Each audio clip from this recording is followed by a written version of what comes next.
Selamünaleyküm. Nasılsınız? İyisiniz.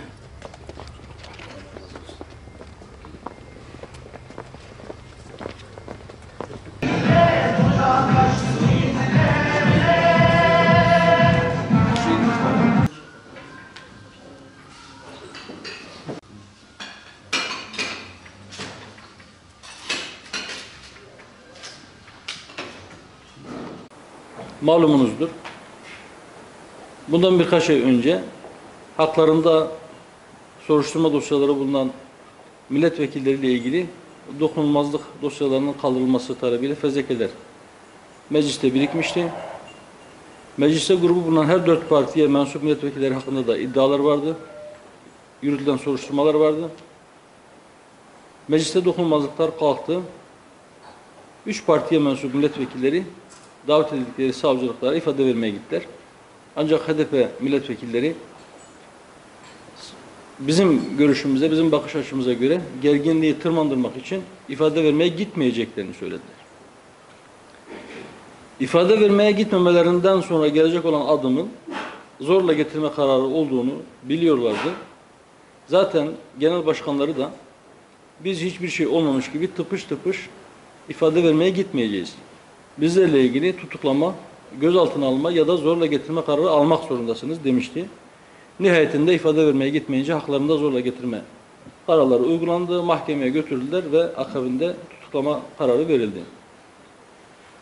Bu tutuklama kararı dosya içeriğine göre ağır bir karar mıydı, hukuki bir karar mıydı, olması gereken bir karar mıydı, yoksa başka türlü bir tedbirle yetinmek mümkün müydü?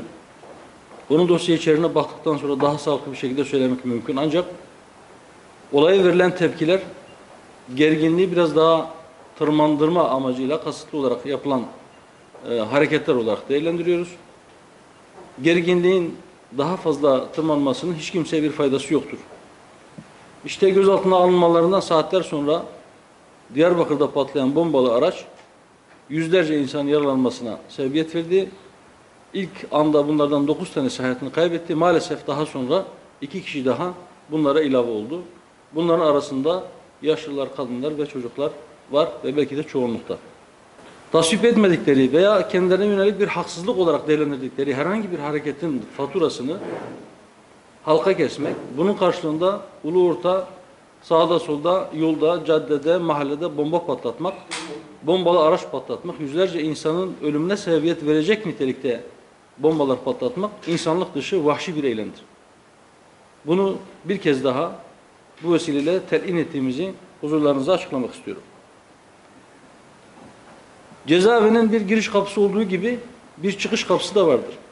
Oraya giren insanlar, tutuklanan insanlar eğer Allah ömür vermişse bir müddet sonra oradan çıkıyorlar. Yalnız mezarın bir giriş kapısı var, çıkış kapısı bu tarafta değil. Bu tarafa bir çıkış kapısı yok. Bu tutuklamalara karşılık patlattıkları bombalarla ölen insanlar bir daha o mezardan bu dünyaya çıkmayacaklar. Çıkış kapısı öbür taraftadır. Bizim talebimiz ve kamuoyunun beklentisi bu dünyada işlenen suçların cezasının sadece öbür tarafa kalmaması. Hiç kimsenin suç işleme seçilmiş olsa da suç işleme özgürlüğü yoktur. Eğer işlerse bunun sonuçlarına da katlanması gerekir. Dün Ankara'da 7 Ekim 2014 günü yani Kurban Bayramı'nın son gününde Kobaneli bahaneli eylemlerde katledilen, Diyarbakır'da katledilen Yasin Börü ve arkadaşlarının duruşması var. Yasin Börü'nün babası ve diğer o dosyada mahtul olarak bulunan şahısların yakınları yani olayın mağdurları mahkemeden bir talepte bulundular. Aslında başından beri söylüyorlar. 6-8 Ekim olayları kendiliğinden spontane gelişmiş bir olay değil. Bunlar planlı, programlı bir şekilde gerginlik düzenli olarak tırmandırıldı ve en son Kurban Bayramı'nın 4. gününde o vahşi eylemler gerçekleşti.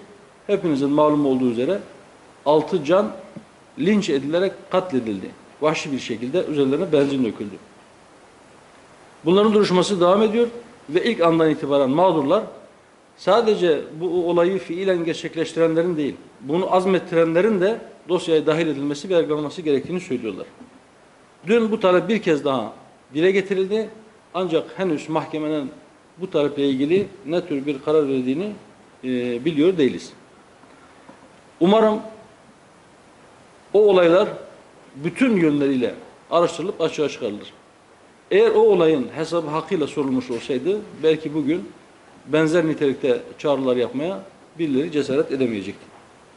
Hem Suriye'deki olaylarla ilgili hem Irak-Musul operasyonuyla ilgili bizim başından beri söylediğimiz bir şey var.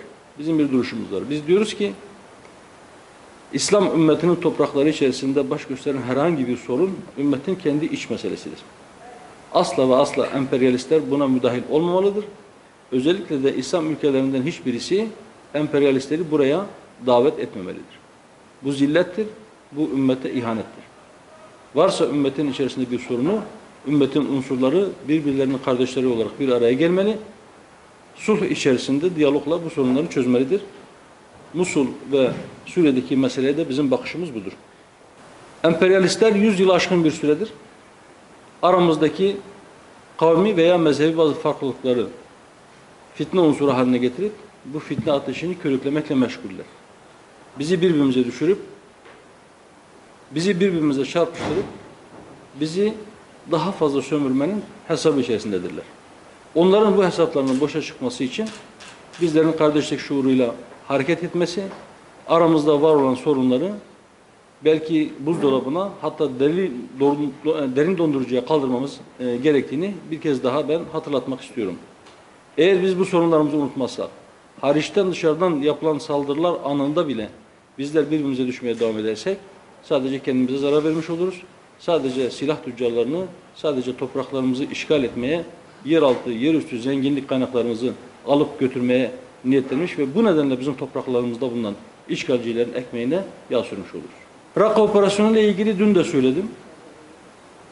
Musul operasyonu devam ederken ve Musul operasyonunun başında Musul'un batısında Rakka'ya doğru bir menfez, bir koridor, bir çıkış yolu bırakılması konuşulurken ve Musul operasyonunun en sıcak zamanında Rakka'ya bir operasyon yapılmış olması adeta Musul'daki DAEŞ unsurlarına buraya gelmeyin, buraya gelirseniz burası sizin için daha kötüdür.